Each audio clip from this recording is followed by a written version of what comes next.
Ассаламу алейкум, Ален Медиа Nohat.com сайт ағзалары, hamda bizde internet арқылы көріп отырған барша ықыласменділер. Мінекей Ален Медиа Nohat.com сайтында эксклюзив интервью рубрикасында бүгін мейманда Қарақалпақ эстрада жұлдызы Шыразадин Нұрадин. Шыразаға қош келіпсіз. Рахмет. Енді мінекей сондай меймандос сайт өзі Ален Медиа Nohat.com деген түннің ярым болуына қарамастан мейман қылып, сізді тойдан, мені ұйқыдан дегендей шақырып мейман қылып жатыр. Біз әлбетте қуаныштымыз бұған. Шыразаға Харман бірінші сұрау. Ох, бірден жауап тайын екен, яқшы. Және бір сұрау тайылап күнің керек екен. Енді хабарыңыз бар. Ален Медиа Nohat.com сайт арқылы, интернет арқылы дағазалар кетілген, хабарлар айту үшін өзім болдым бір жағында. Со эксклюзив интервьюде Шыразадин Нұрадин бірге сәует болады деді. Hamda сол маған несіп еткен екен. Бүгін мен қуаныштымын, себеппен менің бір-екі сұрауым бар, аз беріп қаламын. Демек, осы ықыласмендерден келген сұраулар көп уақыттамастан сұрауға өтсек, мақұл ма? Айнура ісімді ықыласмендіміз сұрау жолапты. Ассаламу алейкум, Шыразаға әулем бар, жұмыстарыңызға табыстар тілеймін деп. Айнура. Өзіне де табыстар. Енді бірінші сұрау содан басылады. Шыразаға өмірде анаңыздан көбірек қайсы үгіт насихатын сөзін есіңізге алып пайдаланып тұрасыз? Әр дастархан басында отырған ақылары кісінің хақын жемеу, кісіге қиянат етпеу, ауызбіршіліктің көп жерге апаратылары, сондай ақыл насихат көбіне. Соларды өмірде көп еске алып пайдаланып тұрасыз. Маған емес, бәрімізге айтатын еді дастархан басында. Енді екінші сұрау Мырзағали есімді ықыласмендіміз. Ассаламу алейкум, Шыразаға сізге бірінші сұрау, қосыңыз, ең бірінші қосыңыз депті. Ең бірінші қосыңыз қандай һәм өзіңізге қай дәрежеде ұнаған? Ең бірінші қосыңыз жылама деген армияға кеткенде деп айтатын еді. Соғыс, бірақ енді соғылары ұнайтын еді, бірақ енді уақыттың өтуіменен әзір азмас сол кездері сөздерін сіз балалыққа салып сайызлау жазғандаймыз. Бірақ өзімізге ұнаған ұнамайды деп айтылмаймыз. Ядында жылама армияға кеткен. Біздер енді мектепте уақытта бір қосылып айтып жататын едік, біздер гитара шерткен. Енді сұрау мен өзімнен да армияға барғансыз ба Шыразаға? Бардым. Демек армияға кетіп жатып жазғансыз ғой? Армияға яқ, армиядан келіп жаздым. Келіп болып жаздыңыз. Сол сәл өзіңізге ұнамай жатқанның себебі сол келгеннен кейін жазған кішкене кетіп жатыр. Менің қосықтарымның қандай қосық шықса да бір себебі бар. Себебі бар. Затқа бір зат себеп болып жазылады. Рахмет. Соның үшін азғандай өмірден болып келе береді. Рахмет. Ендігі сұраудың иесі Ахмет деген еді. Ассаламу алейкум, Ален Медиа Nohat.com сайт ағзалары. Шыразаға сізге бірінші сұрауымыз, ұруыңыз қандай депті. Енді күтілмеген сұрау, мен әзір уақытта. Шыраза, егер ұруыңыз айтпай тұрыңыз, сіз егер айтып қойсаңыз, мына Ахмет ағайын болып қалacak па дедім бе, сізбен сөйтіп ертең ағайын деп тойға бір ажарлау не қылып, сол мына құрдан ұры сұрап жатқан жоқ та. Яқшы, Ахмет сізге рахмет. Кейінгі сұрау Жандос сұрау жолапты, қадым өзіміздің Жандос. Қадым Жандос. Тақтакөпірден екен. Мен Тақтакөпірден мен ықыласмендіңізбен депті, әмді қысқартып оқытпан. Тақтакөпірге келіп концерт беру ойыңызда бар ма деп? Тек қана Тақтакөпірге емес, Қарақалпақстанның, Өзбекстанның барлық жеріне барып концерт қойып, жанкүйерлерімнің, яғни фанатларымның дейді, бәрінің күйеуін алсам деген үлкен бір мақсатлеріміз бар. Енді бізге SMS-пен сұраулар келіп жатыр. Енді Расул ісімді ықыласмендігін жазыпты. Зор жаңалық болыпты. Шыразаға Растанда алдын ешбір интервью беріп көргенсіз бе депті? Интервью беріп көргенбіз, бірақ енді сайтқа емес. Телевидениеге, радиоға, FM-де. Қайсы телевидениеге? Ташкент каналында жақында түсіп келдім. Жақсы, үлкен жаңалық. Түсіп келдім, бірақ енді Ален Медиа Nohat.com сайтында бірінші мәртебе. Олыма сайт деген заттың өзінде бірінші мәртебе. Рахмет. Енді Ақсүңгілден сұрау кепті. Білеміз, әзірде рейтинг жоғары. Бұл дәрежеге жетісіңізге қандай да бір әумет формулаңыз бар ма? болмаса бул тосоттон болду деп ойлойсуз беле? Мейнеттің арқасы. Мейнеттин аркасы. Мейнеттің арқасы. Қандай жетістікке жатып алып ешкім жетістікке жете алмайды. Азғандай мейнеттің кейін соларды халық бақылап, одан кейін барып белгілі бар. Мен өзімден мынандай белгілі, мен мынандай көтеріңкі деп айта алмаймын. Оның бәрін халық өзі бақылап отыра береді. Біздер көзіміз жұмсап көрмейді деп ойлаймыз арада. Соның бәрін халық көріп тұрады. Шыраз аға, өзім сұрауым сөзден келіп шықты. Неше қосық шығарған уақытта соның нешеуі хит болып шығуы мүмкін енді орташа шамалап? Енді ол мынандай қосықса ол алдынан болжап айтылатын зат емес. Ол тек бір Аллаға. Енді мен айта жағымша минет деп жатсыз ғой енді ықыласпен. Ол бір қосық шығарып алып соған сен отырып қалмау керек, көп шығару керек. Соның ішінен 20 қосығыңнан, 30 қосығыңнан, 50 қосықтың ішінде болса да бір қосығыңыз хит болып кетсе, қалған қосықларыңыздың бәрін тартып кетеді. Ол жаңағы не қылды? Локомотив. Қалған вагонларды сүйреп кететін да, иә? Дұрыс. Енді Айтмұрат сұрақ жолдапты, сәлемдер деп қапты. Сұрауым, Ашылсын жүректер қосығына сіз Ашылсын жүректер қосығынан нелер күткенсіз? Қосықты жазғанда қайсы қосығыңның хит болатынын алдынан білмейсің. Бұл Аллаға ғана мәлім. Соң үшін тек қана ықыласпенттің көбеюін күткенмен болған. Бердақ сіздің тыңдаушыңыз ықыласпентіміз сұрақ жолдапты. Шыраз аға, ұстазыңыз кім деп? Кімдер? Енді мен мынандай әуел үйдегілерден, үйде гитар болып, ажағымнар гитар шертіп, солардан басылады. Одан кейін мына жолда, бұл жолда мынау менің ұстазым деп айта алмаймын. Негізі ұстазың кім деп сұраса, мен өмір деп айтамын. Һәм ол саған да ұстаздық етеді деп айтамын. Рахмет. Енді Берк ісімлі ықыласпентіміз жазыпты. Ассаламалейкум, Ален Медиа, Нухатком пайдаланушылары. Hamda Shiraz Nuradinov debdi. Men Shimbaydan tinglovchingiz Berk bo'laman debdi. Shimbaydan ekan, men Shimbaydan. Siz Shimbay shayxona, ya? Bir yer ekanda. Sizga azli kem so'rovlarim bor. Kem tarjima ekanda. Estrada tarovna qaytgandan keyin hozirgi qo'shiqchilar qalay kutib olgan deydi sizda? Жақсы күтіп алған. Солардың жақсы күтіп алуының нәтижесінде міне араласып. Тез араласып кетті. Бұрынғылар енді әртүрлі қосқылардың үстінен түрлі әртүрлі сөздер болады, гәплер болады. Олардың бәрін расқа санамаймын. Қазіргі біздердің жастарымыздың, жас көйлеріміздің қосық тарауында, творчество тарауында жүрген, осы жолда жүрген азаматларымыздың әммесі де бір-бірімен сондай бір ауызбіршіліклі, біреуіне азғандай жәрдем берек болса, барлығы ұйылықсып, тойларына барып қызмет етіп, микрофон жетіспейтін байтылар. Өзіңіз білесіз. Берік ісімлі ықыласпентіңіздің және бір сұрақ бар екен, әжайып. Әжайып сұрақ екен, маған ұнады. Көшеде, яки болмаса тойларда сізге ең көп берілетұғын сұрау. Қайсы? Қосқылардың сөзін, намасын өзің жазасаң ба деген сұрау көп. Ең көп берілетін сұраулар. Жазып береді. Енді және бір сұрақ көпті. Ален Медиа Нухатком сайтына ілтимас етеміз. Сәлемнамам бар еді. Оқып сәлем жеткерсеңіз депті. Енді меніңше бұл Алжасып Нүкіс FM радиосының FM сәлем бағдарламасына жоллау керек болған SMS пе деймін. Яқшы оны Нүкіс FM-ге жеткізіп қоямыз. Және бір сұрау азаматтан келген сұрау екен, қадым өзіміздің азамат. Шыраз аға, сізге сұрауым, егер сіз қосық айтып, қосықшылық тарауына келмегеніңізде, қандай кәсіп иесі болған болар едіңіз? Көз алдыма келтіре алмаймын. Есімді білгелі, гитар ұстап қосық айтамын, басқа тарауларда да жұмыс істеп көрдім. Бірақ тек қосықшылық қана мені ұстараудан өзім әрманыма, арзуыма бір жеткізетін тек осы тарауға ұсап тұрыпты.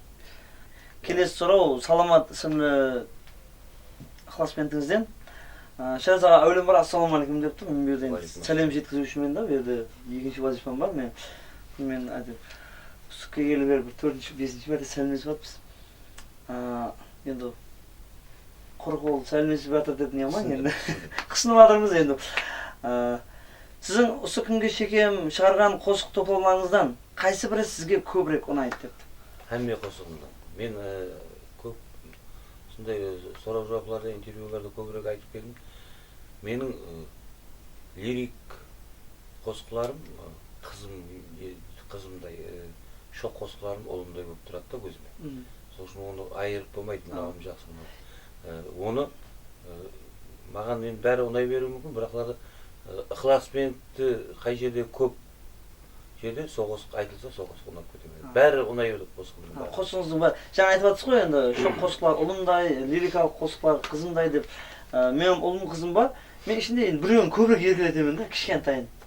Сіз сонда ең кейін шыққан қосықларыңызды көбірек еркелететін шығарсыз? Мұңлы қосықларды көбірек еркелетемін. Жүректен шыққан зат жүрекке барады. Әзір денемізді арымыз тырнап көрсек, ар жағында былайынша күліп тұрғанменен бетіміз, ар жағымызда өзімізге жараса проблемаларымыз, өзімізге жараса мұң жатыр. Рас екен. Yaxşı, давам етеміз. Көбірек мұңлы қосықларға атып беремін. Халықтың жүрегіне көбірек сол дәрттілі қосықларды айтсаң жетіп барады деген шығар деп ойлаймын. Тыңлаушы, иә. Енді Жәлил ісімді ықыласпендіңізден сұрау екен. Әулем бар, ассалаумағалейкум. Ассалаумағалейкум. Жәлил, рахмет сізге. Қожелден Жәлил екен. Дәнен ар жағынан жетіп келген сұрау. Бірінші мұхаббатыңыз хақында айтып берсеңіз депті. Енді мен өзімде қызық Жәлилдің өзіне сұрауда, жігіт адамның мұхаббатына қызығып атсайын басқашалау болады екен бірақ. Енді бұл тәжірибе алғысы келген шығар. Қосыққа деген мұхаббатымды айта қойын. Мейлі. Кішкентайымнан алып есімді білгелі, дутар жетіп басладым бірінші. Одан кейін қосыққа деген мұхаббатымыз, одан кейінгісі гитармен болып кетті. Енді бұнда бірінші мұхаббатыңыз дутар, кейін жаңа өмірлік жолдас болып қойған гитар десе. Енді Шыраз ағамның өмірінде гитардың орны үлкен, соңғышынан жаңа қасына мені отырғызбай гитарын қойды. Әжайып. Оның да орны үлкен. Менің өмірімде бұл гитардың үлкен орны бар. Енді дутар деген сөз,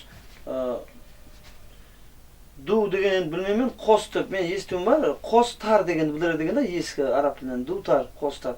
Гитар деген сонда? Алтықтар шығар. Алтықтар шығар да, иә? Ди деген алты. Сондай ма? Рахмет. Және бір-екі сұраулар енді қысқартылып беруге мәжбүрміз. Шыраз аға, сізге осы қосықшылық тарауы пайдалы ма депті? Бірінші пайдасы жүректегі сөзлерімді айта аламын. Жүректен шыққан сөздерімді айта аламын. Енді қалған жағында бала шағамызды осыменен бағып тұрғаннан кейін. Бұл, Шыраз аға, қаншаға тойлайтыңызды айтып қоймаң, аз естіп қалса, оған қосықшы болып кетуі мүмкін да ол. Давам етеміз. Шыраз аға, келесі сұрау. Машинада жүргеніңізде көбірек кімнің қосықларын тыңлайсыз деп? Барлығын тыңлаймын. Кейбіреулер анализдеу үшін өзімнің қосықларымдан тыңлап көремін. Машинамда қасымда біреу отырса, соған қойып беріп, кейбіреулер соған критический сөздерден аламан. Олардың пікірін білесіз, да? Көзінше. Көзінше. Кейін жақсы қосық, көзінше жақсы дей береді көбісі. Бірақ көбіне көп солардың ішінде расын айтып қалатыннан, бетке айтатыннан адамдар болып қалады. Мынандай болды, мына сөзі. Кейін қапа болды. Оны дұрыс пікір, дұрыс. Критиканы дұрыс қабылдау керек. Енді біздер шофердің қойғанын тыңлай білеміз ғой енді. Және де ықыласмендерден келген сұраудың бірі, Шыраз аға, не үшін клиплер шығармайсыз? Сіздің қосқаныңыз тек MP3 бойынша тыңлаймыз депті. Енді көп адамлар менің өзім айтқаным қалай сонда да айтайын. Қосығыңызды естіп, түріңізді танымаймыз, білмейміз дейді. Енді мен ойлаймын, түріңді көрмей қосығың жақсы болып шықса, түріңізді көруге сонша құштар болады. Қосығың жақсы болса. Сол үшін клипті тұрған кәп жоқ. Клип ол реклама. Клипке жақсы шығусынан бірінші қосықтың өзі жақсы болып халықтың жүрегіне бару керек. Қосықтың халықтың жүрегіне барған қосықтың өзі көрерменнің, тыңларманның құлағына жетіп барғаннан кейін ол өз алдына бір өзінің қиялында клип істеп алып үйретіп алады. И сізге деген қызығушылығы және де күшейеді. Болады да. Жақсы қосыққа клиптің керек жоқ. Бірақ та клип көп жерге апарады. Басқа қалаларға, сырт елдерге барғанақта бір қойып тұрып берсеңіз, қосықтың мәнісін көрсетуге аз-маз үлесін қосады. Клип істеу керек. Алдымызда енді істеймін деген үміттемін. Енді басылып жатырмын клип. Мен енді білдім, не үшін клип шығармай жүріпті, себебі ықыласменділерінде және де қызығушылық ояту үшін екен да. Менің өзімді енді түсініп отырмын, мен неге клип шығармаймын деп та. Менің сөйтіп ойлап жүрген екенмін. Клип өзіңізді таныту үшін реклама. Ал менің мақсатым тыңдарманның жүрегіне қосықты апарып жеткізу. Одан кейінгі бар клип. Рахмет. Шыраз аға, енді біз білеміз, балалықта қосыларыңыз, жаңа қосыларыңызды тыңладық, қосылып айттық, дауысымыз келіспесе де шайханалы деп, шайхананың гитаристері деп естідік. Сіз өзіңіз қандай шай ішкенді жақсы көресіз?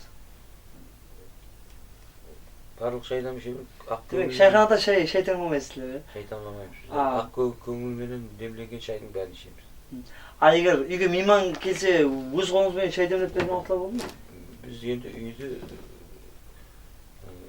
жинап, сыпырып, қазан табақларды жуып, анамызға көмектесіп, шай демлеп беріп, елелі келсе, елелі демлеп беремін. Ықыласменділер, шайханалы ағамыздан, демек, шай ішетін болсаңыз, адрес деп айтпай қойын, өздері тауылар, қақи ықыласмент болса. Давам етеміз, енді қосқыларыңыздың ішінде Ибраим болмаса да Шыраз балаң деген бір қатар бар еді. Көп тілге алынып жатыр. Бұл қатарларда бір әзіл ретінде де айтылады, бір жағынан критикаға да ұшырап жатыр. Сіз өзіңіз қандай пікірдесіз? Сол не мақсатта айтылған ол? Енді Ибраим ағамызға ұстазымыз десек те болады. Ол барлық шайырлардың әзір ұстаз. Ибраим аға қайсы қосығымда да ішінде Ибраим ағаны келтірген болсақ, бәрі хүрмет жүзесінде. Ол Ибраим болмаса да, Ибраимдай болмаса да, мысалы жүда бір юморбек болмаса да, біздерді әзілесіп, болмаса да біздерді әзілесеміз деген мәністеді. Оны әркім әр түрлі түсінеді, бірақ қандай сөз айтылған болса, әммесі тек хүрмет жүзесінде. Демек, соққа қарап талпынушы ретінде да, я? Өзіме ұстаз білдім. Ибраим ағамызды қатты күшлі шайыр деп білемін. Әмме жағынан бар. Ибраим аға туралы бір екі ауыз айтып кететін болсақ, мен Ибраим ағаның еш кітапларын оқып көрмедім. Көбіне көп намазы бар қосқыларын естіп, олардан естімей, кейін адамлардың халықтың ішінде оқып береді әркім. Мен солардан естімейді, кітабын оқып көрмедім. Мен кітабын оқып көрмегенімнің мәнісі ол мен тыржықлығымнан, я бір менсінбеушілігімнен ондай емес. Ертеңгі күн уақыттың өтуіменен сол сөзді қайталап өзім білмеген халда Ибраим ағаның сөзін жазып қойып, мен жазғанға кейін сынға ұшырап қаламын деп, соның үшін де азғандай қорқыңқыраймын да. Бірақ әлбетте оқимын, содан сабақ аламын деген үміттемін. Ибраим аға сөздің арнасын қазып кеткен болса, біз енді салмасын қазып кеткен шығармыз. Біздерге ұзақ жол бар. Демек, бәрі алдында еді. Ибраим аға бола алмайым кетуіміз мүмкін. Енді Шыраз аға, мен өзімнің сұрағым бар.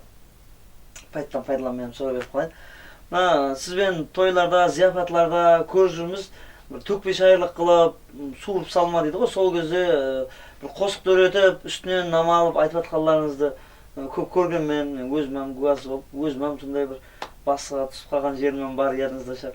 Енді қазіргі жастардың арасынан гитаристерден, бақсылардан ба бір айтыс жанрын қайта жолға қоюға сіз қалай ойлайсыз?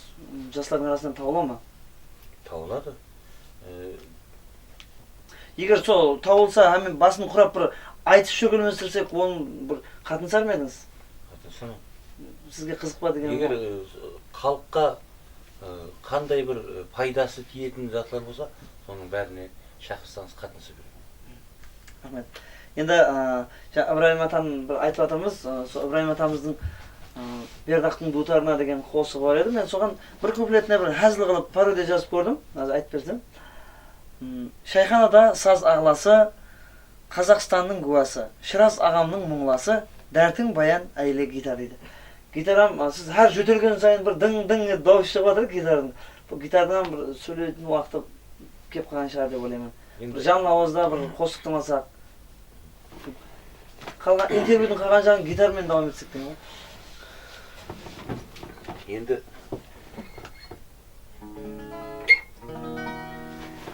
бұл гитар менің әркімнің бір сыйынатын өзінің заты болады, аспабы дегендей. Мен бұрындылары бұл бағаламайам келген, мен бұның қандай киелі зат екен. Әзірде көп мен қасымда төрде жүретінге ұсап тұрпысы гитарды. Себебі менің өмірімде бұл гитардың үлесі көп.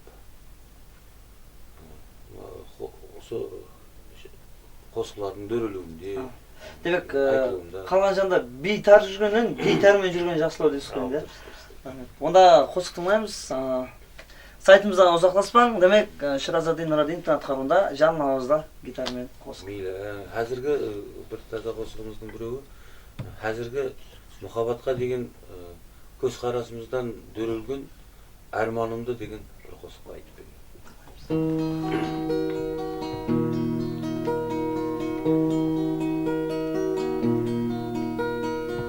Айтылған қосық, жазылған нама, тек саған арналар. Сағынған сезім жет алмас бірақ, шайқалып ырғалар. Кешегі өтміш, бүгінгі көзлер, тарихта бір қалар. Ұшты да кетті, қайтады қашан, өзіне тырналар. Кешегі өтміш, бүгінгі көзлер, тарихта бір қалар. Ұшты да кетті, қайтады қашан, өзіне тырналар. Арманым жоқ ұрыласам, сенің арманларыңды, сенің арзуларыңды,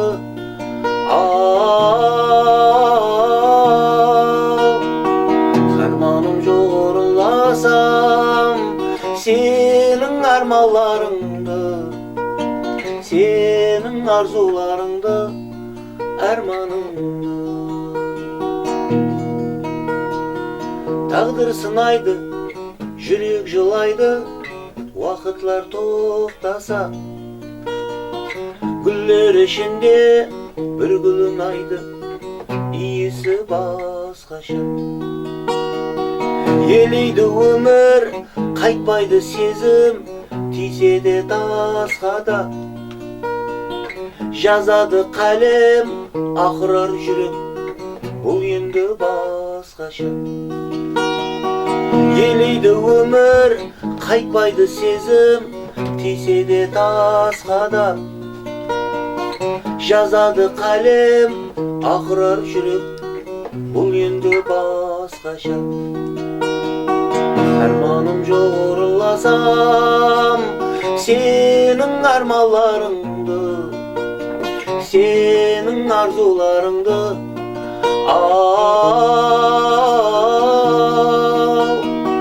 арманым жоқ ұрыласам, сенің арманларыңды, сенің арзуларыңды, арманыңды,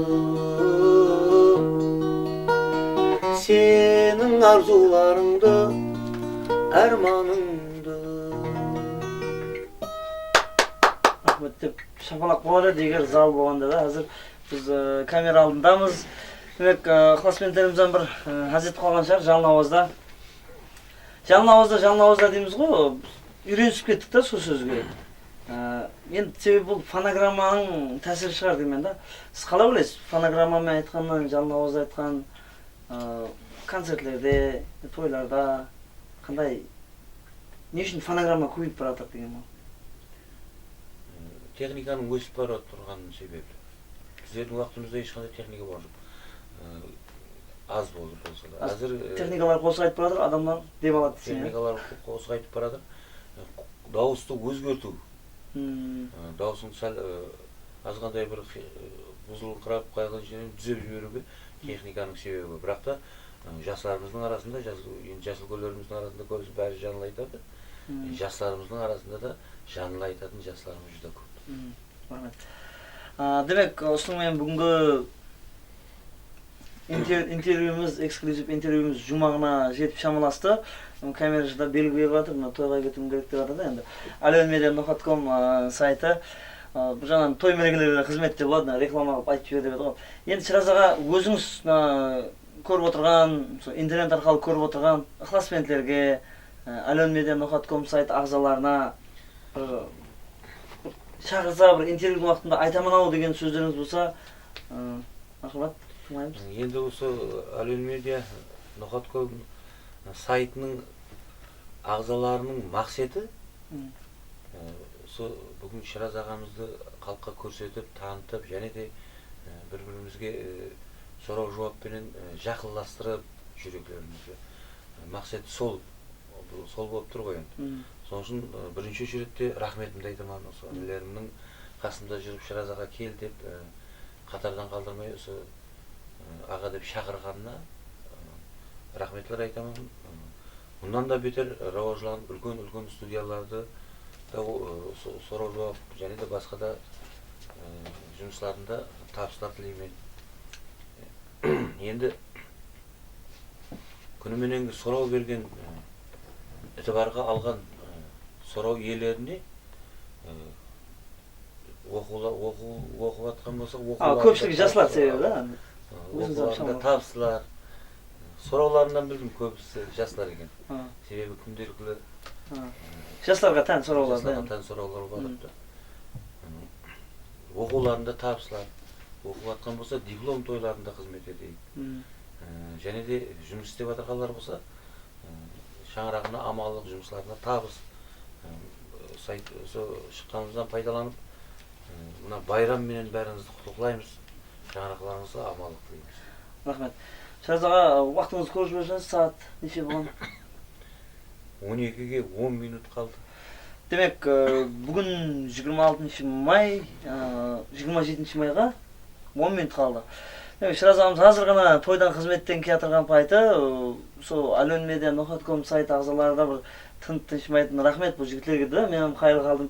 Мен демалып атқан жерінен Шыраз ағаң тойлап жүрген жерінен жинап, уақыт тауып, сондай шөкілместіріп атыр, бәріне миннеттаршылық білдіреміз. Демек, достар, alionmedia.com сайтынан ұзақласпаң, елде алда эксклюзив интервью рубрикасында мейманларды күтіп қаламыз. Шыраз аға, қымбатлы уақытыңызды ажыратып, жаңағыда естік енді. Растан қымбатлы уақытыңыз ажыратып келіп отырсыз. Рахмет дейміз. Миннеттаршылық. Рахмет. Сау болыңыз.